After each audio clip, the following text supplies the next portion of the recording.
Kung nasa Thailand ka, kung ikaw ay isang OFW Thailand, natikman mo na din ba ito? Magandang hapon mga ka-reels. Pagdating natin sa bahay galing sa trabaho, ay ating ipinainit ang ibinigay ng estudyante ko dati na noodles na kulay dilaw. Ito ay aking first time. Yes, hindi ko kasi ito binibili sa mga nadadaanan ko sa mga daan-daan dahil feeling ko ay baka hindi masarap. So ngayong hapon ay itatry natin kainin kasi sayang naman kung hindi dahil ito ay grasya.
Ito na ang aking verdict. Okay, kunwari masarap. Charot lang, masarap naman talaga.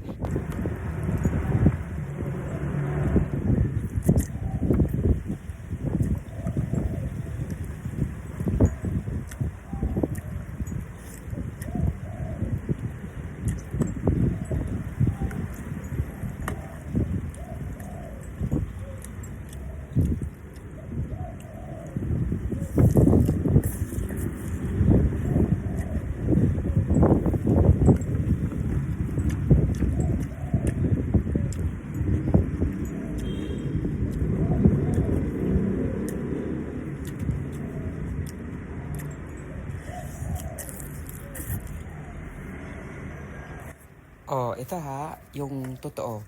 Masarap siya dahil bigay. Hindi ko talaga masabi yung katotohanan dahil binigyan ka na nga, ibabash mo pa, di ba? Masarap siya kung ito yung kinagisnan mo. Pero kung hindi kinagisnan ito, dahil lasang, parang curry, parang may gata, parang Indian ang lasa. Ang base niya ay ganun. Parang may gata talaga. At yung amoy niya ay amoy talaga ng ganun. Ang sarap. Ang sarap. Tingnan mo naman ang aking mukha. Enjoy na enjoy, di ba?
Ang anghang. Di ba nakita nyo kanina, ang daming sibuyas, tsaka dried sili kanina.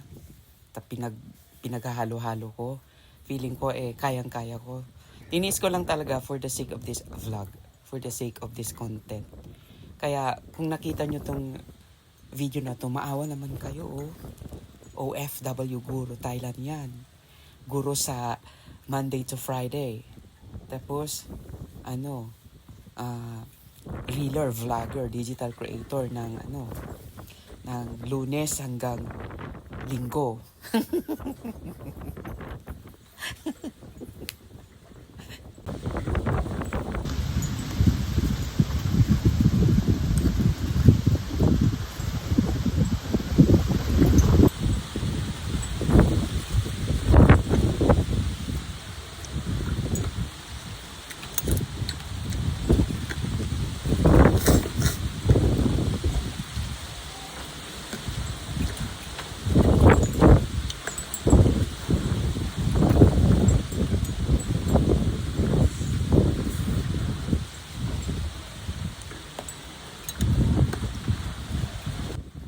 Hay, nako, ayan na medyo nasisipon-sipon na siya. Sinisipon-sipon na siya, ayan Tapos yung mukha, tingnan mo, parang parang gusto na niyang iluwal sa sinapupunan.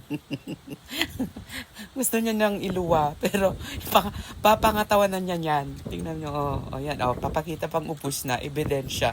Walang cut yan as in, inubos ka talaga. As in, kahit maanghang, kahit hindi ko talaga siya bet, tinapos ko. Busog naman ako, hindi na ako kakain, hindi na ako magdi-dinner. Sabihin na lang natin na ang rate talaga nito sa totoo for me is out of 10 ang mga 7. Pero kung taga rito ka sa Thailand, siguro 10, perfect 10. Maraming salamat sa nagbigay. This is Christopher, your OFW Guru Thailand. Okay, pakyut lang para makakuha ng isang follower. Maraming salamat sa panonood. Mabuhay tayong lahat.